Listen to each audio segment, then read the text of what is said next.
I'm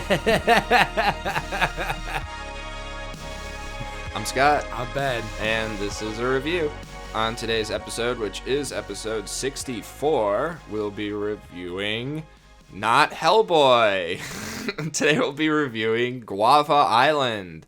Guava Island is a basically feature film, 80 minutes, it's almost there, starring and created by Childish Gambino, aka Donald Glover, directed by Hiro Murai. Mm-hmm. Sorry, I didn't know his last name.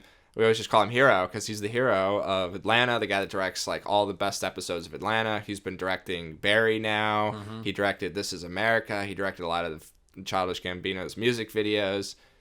Amazing director. Dude's the man. So Guava Island is a movie that just dropped on Amazon Prime streaming. So it's an Amazon original. Mm-hmm. And Childish Gambino dropped it during Coachella. So just this last Friday or Saturday. And if you have Prime, you can watch this for free. And we decided to do just that instead of going out and seeing Hellboy, which critics were already spit roasting. Yeah, there really wasn't too much to add to the conversation with Hellboy. Like between it being a box office bomb and, it's sitting at, I think, like somewhere in the tens or teens like on 15. Rotten Tomatoes. It's pretty consensus that it's fucking ass. So we don't really have anything to offer to that. Let's review something good. Yeah, instead. Or at least interesting. And that's something that people may not know about also, which I don't know if I didn't know about this really until like literally it was out. They just sprung it upon us. It was like they announced it like a couple days before the Coachella set. They're just like, this is the thing. It's going to be on Amazon after he does it on the stream for Coachella or whatever. It's like, okay. It's great. Childish Gambino. Donald Glover plays Childish Gambino, who plays Denny Maroon. Really, I love Donald Glover, I love Childish Gambino, I love all of his music, but I'm starting to get a little bit weary of, like, the stage name within a stage name. It's like, I'm actually this person. No, you're not. You're Donald Glover, you're playing a rapper, you're playing a guy in a movie, just whatever. Anyways, be talented, don't be a douchebag about it. Yeah. On a side note, this movie reminded me a lot of a script that Donald Glover wrote because of the internet, which he wrote a script that goes a lot. It's like a co-piece with the album because of the internet. Mm-hmm. And you're supposed to listen to the album while you read it, which I did literally right before I watched Guava Island. So I had a very Donald Glover morning, and it's similarly scripted, and it's an interesting story, and it's an interesting idea. One, I have a hard time listening to rapping while reading a script.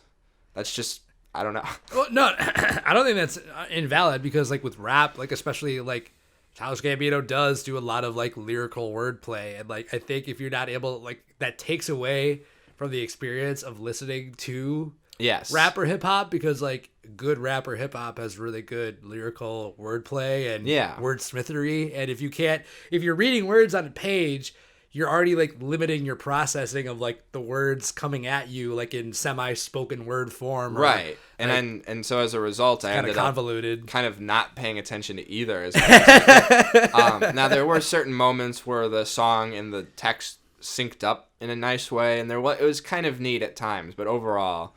and the end, clunky exercise. Yeah, it was kind of like the ending of the story reminded me a lot of the ending of Guava Island in a kind of dissatisfactory way, if that makes sense. And but after I read it, I thought, well, you have the album, you have this script, which is clearly like a first or second draft because there's like spelling errors and shit. But whatever, he published and sold this once again, kind of douchey. But people are like, it's genius. Is it? Okay. It would have been genius if he would have released a movie that was like he had all the pieces there. He's an actor. They made a 25-minute short film prelude to this that takes place in the same setting. So it's like, okay, really, like, why didn't you just complete this? And then now we have Guava Island, which is more of a complete version of this, but with newer music. So it's like he kind of took the idea he didn't really follow through with, and he kind of made it now.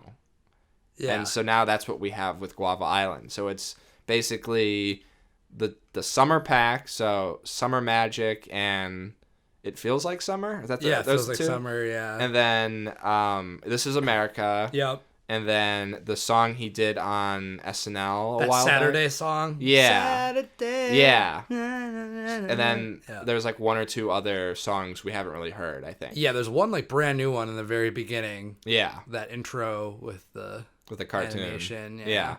Is there one more? There was one that I wasn't sure about at the end because it was like children and people singing. Yeah. So I wasn't sure if that was like a, add-on or whatever. Some sort of riff. So yeah, what you have here is like you have all these songs, and this is kind of like it's like a musical. It is a musical. It is a musical. It's just straight up like traditional musical, but like the story is basically Guava Island is a fictional island that's basically like a sweatshop island. What would you call it? It's like a Haiti stand-in, I would say. Yeah, true. Like you have Childish Gambino's character Denny Maroon is like a musician, but he's supposed to work on like the docks. Like whenever he goes on the radio to play, he always sings songs about the docking company. And then you also have, who we haven't mentioned, Rihanna is the co-star in this. If you want to call her that, because I don't really think she's in it that much, but she's not. She doesn't do that. That's probably the most like immediate criticism you can levy against. You have fucking Rihanna who doesn't sing. Who doesn't sing. She barely has any lines. I mean, like she's not bad. No, that's the thing. Like her performance is like fine to good. Yeah. But you have Rihanna here in a musical, and she doesn't sing a single note. No, it's fucking confusing. It's once again going back to Don Glover being kind of douchey in some ways. Like I feel like this is the just Bambino show. This is just him being like, look, you came here for Rihanna, but it's all me, or like even just kind of like being like, see, I'm playing with your expectations. It's like Star Wars. You know what I mean? It's kind of that idea of like, just because you're playing with our expectations doesn't mean it's automatically good. Yeah. But anyways, you have her working in literally a sweatshop, like sewing things with a bunch of other people alongside Letitia Wright, who you'll remember as Shuri from Black Panther. Mm-hmm. And frankly, I don't know why they didn't just have her be the main love interest, and like why even have, like, you could have not had Rihanna and just had Letitia Wright be the main character, because there's no reason to have both of them, because Letitia Wright literally is just in like 2 scenes. Yeah. Like she's just there to like be in the, like, hey, I'm in the movie too, and then there's no real purpose for Letitia her. Wright actually might sing in the movie more than Rihanna does. She does, right? Yeah, like she sings along to like, there's like a song, like one of Denny's songs on the radio. She's singing along to in the sweatshop, and Rihanna's just like sitting there, just like grooving. Yeah, you're right. That's a weird moment. Weird. So yeah, and then basically the story is that Denny, Childish Gambino, wants to play a festival on Saturday night, and the leader of the island, whose name is Red, who's like, I guess like a dictator, the island boss, he's like, you can't play this festival because people won't come to work on Sunday. And Childish Gambino is like, well, we deserve a day off. And he's like, no, you don't. You don't get the day off. And he gives him $10,000 to not play the festival. And then, spoiler alert, he plays the festival. That's basically the movie. Yeah. It's less than an hour long, folks. Like, there's really not much going on here. Yeah, and I will say that, like, as a method of just, like, having a structure to hang these songs on, it does function well for that, to, like, have all these songs. It does feel like it's missing a little bit from the story department. It feels a little light, even though it feels like they're going for something with more gravitas. You know what I mean? Mm-hmm. Like it doesn't quite sync up with like what they're trying to say. Yeah, I would agree with that. And also for me, I think the only like inspired musical like in quotes and like marquee sequence is This is America. Everything else doesn't match that. And This is America is the most disconnected from like the themes of the movie. Yeah, that's the weird thing, is like This Is America fits the least out of the movie. Like it almost felt like they shoved it in there a little bit. And like I do understand like what the overall message is about freedom and everything, and how like the grass is always greener and blah blah blah. But like, yeah, it doesn't match because Denny's style is a lot more like Summer Magic and the other two the other songs. The Summer Pack songs make sense. Yes. So yeah, you're right. You have a weird contrast of the best musical number in the movie is the least fitting one for the movie. Yeah. But it is the most like traditional musical moment where like they're having a conversation and then it kind of breaks into a song. The other ones, it's like he wrote a song for Rihanna and just starts singing it. And then the other one, that's it. And he's singing it on the beach, and it's all well shot. It's all film. It's real film. It's got that nice grainy look. It looks like the film has an incredible aesthetic. I mean, Hiro is a great director. Yeah. He has a great visual eye. But yeah, there's nothing really inspired about that. And then the other song, it's just him playing it on the radio, which I will say I actually really like that sequence because then you get to see all these kind of old, kind of shitty, tinny radios and hearing this song kind of filtered through the radio and in different environments. There was a nice quiet beauty to that. Yeah. I really like that whole sequence, but it's not really a musical number per se. It's a lot more drawn back. You know what I mean? It's just a lot more subtle. Yeah. Like this isn't like, this isn't like High School Musical or anything like that. Like the only actual, like you said, This Is America is the only actual like musical number, like where we have, like a very clearly choreographed dancer and like playing with like a set with the movie and like the sounds of the set are like blending into the song and all that. And that's kind of it. And it's in the beginning and they kind of drop it. And then it's just him playing the Summer Pack songs like in varying degrees of acoustic. Yeah, just along with the story, which is just kind of meandering. Yeah. And then you have the newer song was played in the beginning when they had this really nice animated sequence, which was a great beginning. Mm-hmm. It was a very long, like the whole like first 10 minutes or so was all animated. They're kind of setting up the story. That was nice.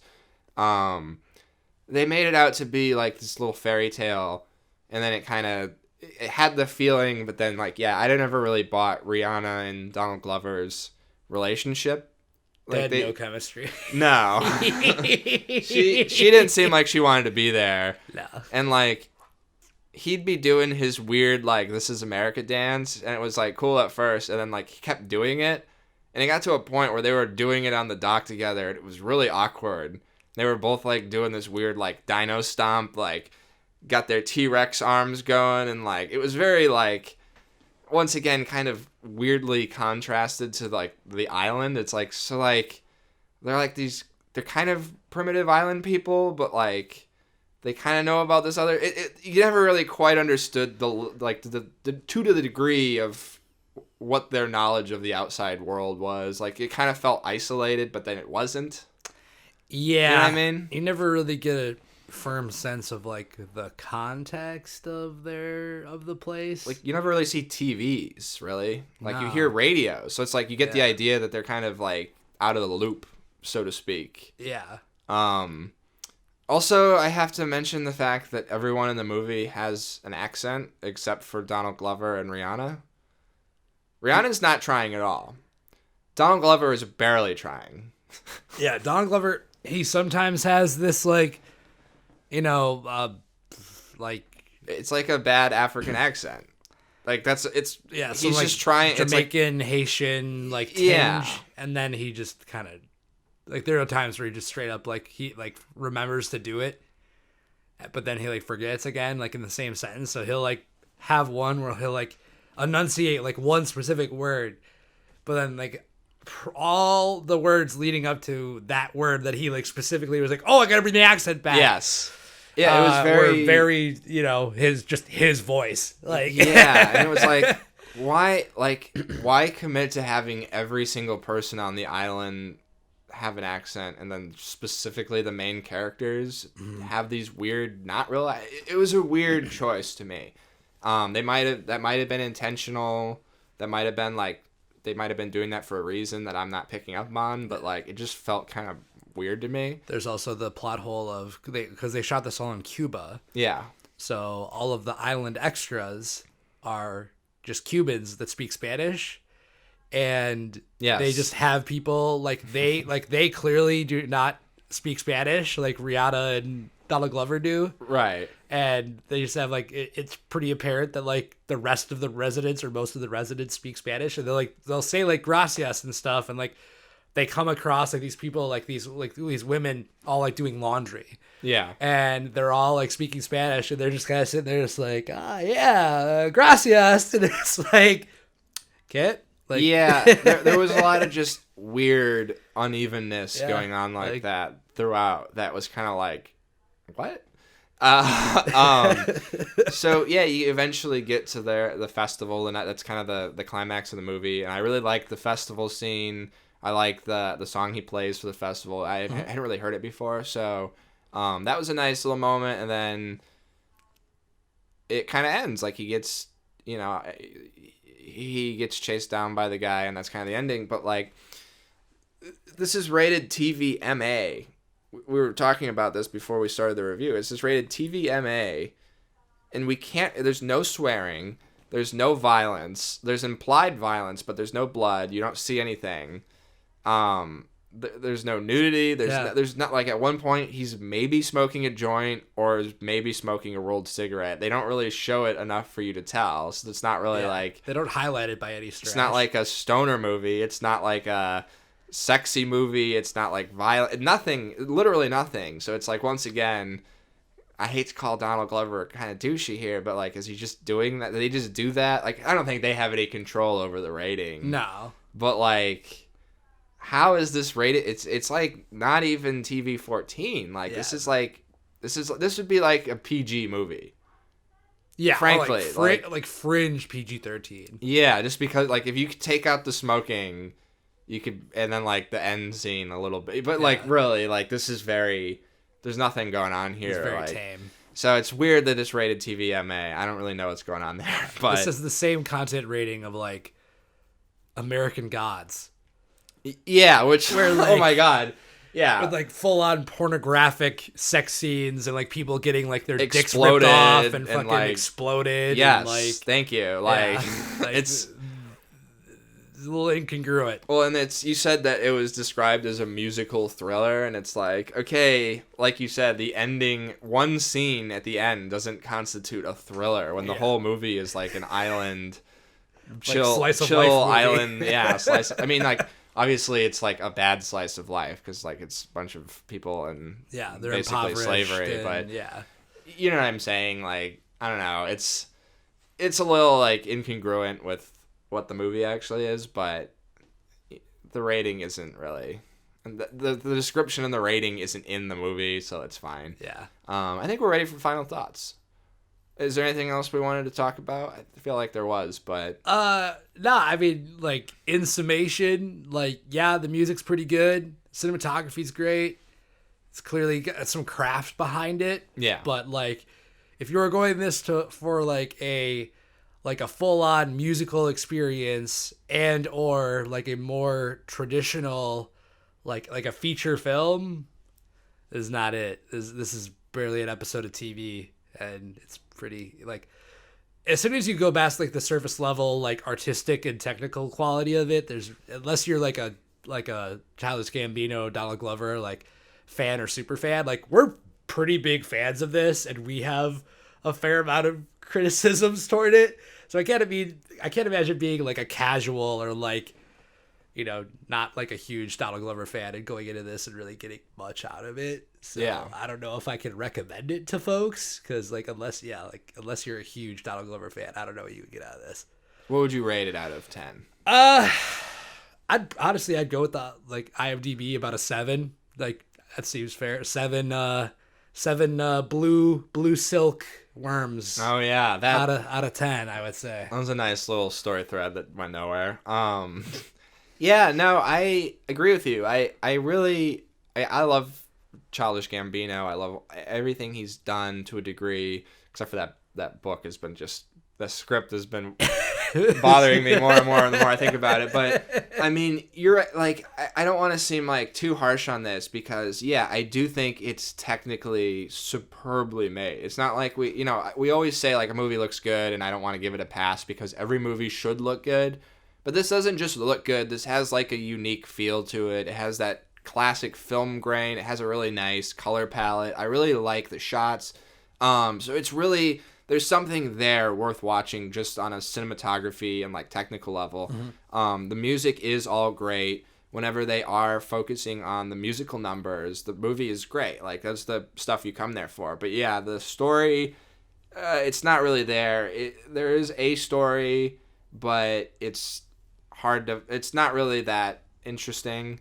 And at the end of the day, you're kind of missing chemistry between your characters. It's supposed to be a romance movie, but it doesn't really feel like that. Like, I don't know. It's just kind of missing something, and it feels like they sacrificed what could have been some nice moments in favor of making it more artistic and like cool. You know what I mean? Like it's almost well shot to a fault, where it's like it's taking away from the good stuff that could have been there.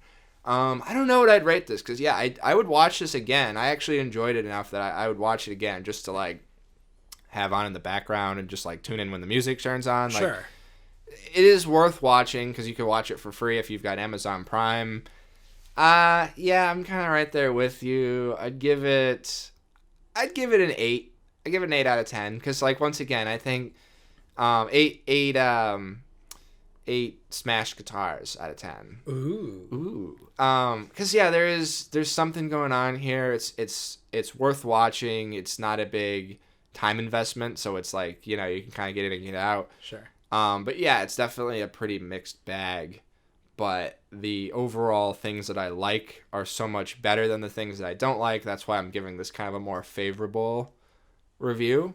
But like, yeah, just don't worry about the rating. Is just like it's hard to like rate this movie. Don't worry about how many stars we just gave it. Worry about what we've been saying and if that seems like it'll bother you or not. Because like, yeah, there's some flaws here, but there's also a lot of good going on here as well. So I'm more of a 7. I'm gonna back it down. 7 broken guitars out of 10. I'm right there with you. 8 seems too high. But that being said, I'm sure this was much better than Hellboy. Oh, so for sure. we still dodged a major bullet there. And so yeah, that's been our review for this week. Check it out. Something different. Next week we will be reviewing Endgame, I believe, right? Yep. Are we at the time? Yep. Or wait, what's out this weekend? Is there something out there's like there is technically like based on our schedule, we always do the week after the movie comes out. Yeah. We see it like on a Friday. We see it on the weekend, and then we usually do the review like early the next week. During the weekend, and then it usually comes out by whatever. We don't have a set schedule, but sort of set schedules ish. I honestly don't know if anything comes out I think this is like all like everything's just like everything's running just away. holding over before Endgame comes out because like whatever releases this weekend will make no money. Yeah, this weekend. So I mean, I don't know. We'll see. We might review something before Endgame, or we might just go right to Endgame. I don't know. I don't think I'm not gonna. I'm already telling you guys. I'm not gonna bother doing every episode of Game of Thrones. We might do one at the end where we do the whole season or like a whole series retrospective. But like, we've learned our lesson from the Westworld thing. Where it's like, we're not doing every episode of any seasons anymore. Like that's done. Like, it's a lot of work. Well, nobody cares. Like nobody's. We get little enough viewership on these. It's like really like people are gonna sit down and listen to 30 minutes on every 30-minute episode of a show. Like, fuck, no, we're not doing that. We did watch the new Game of Thrones. It was fine. That's our review of episode 1 of the new season of Game of Thrones. It was fine. So yeah, keep an eye out for Avengers Endgame review because we'll get that out as soon as we can. Yeah. I'm fucking ecstatic to watch that. Yeah, well, as we literally have to like coordinate of when we can see, because tickets out here or everywhere have been so insane. Like we're all seeing it at like different ungodly times. Well, you jumped, you sprung right at it as soon as the tickets were on sale. Yeah, I was up at 7 a.m. Scott was there grabbing a couple tickets for opening night. So I'm gonna see like one of the first showings on the Yeah. first night. So, but we'll get you the review out by the end of the weekend because this is a hot one. So Absolutely. be on the lookout for that. It'll be a full spoiler review. So Yeah, well, buckle in. it could be an hour long. It's a 3-hour movie. Yeah, it'll be. There's a lot to cover. We're gonna have a lot to talk about. It'll be the Marvel retrospective. Maybe we'll just start the review next week, and we'll do half of it before we see the movie, and then we'll just finish the review. We are. I've been doing the MCU marathon. I've been blazing through. I'm one behind. I gotta watch Ant-Man and then what's that? Ant-Man and the Wasp. You gotta watch though. Yeah. Still gotta rewatch. So anyways, this is going on too long. Be on the lookout for Marvel content. And this has been our review of Guava Island. I'm Scott. I'm Ben. Thanks for listening.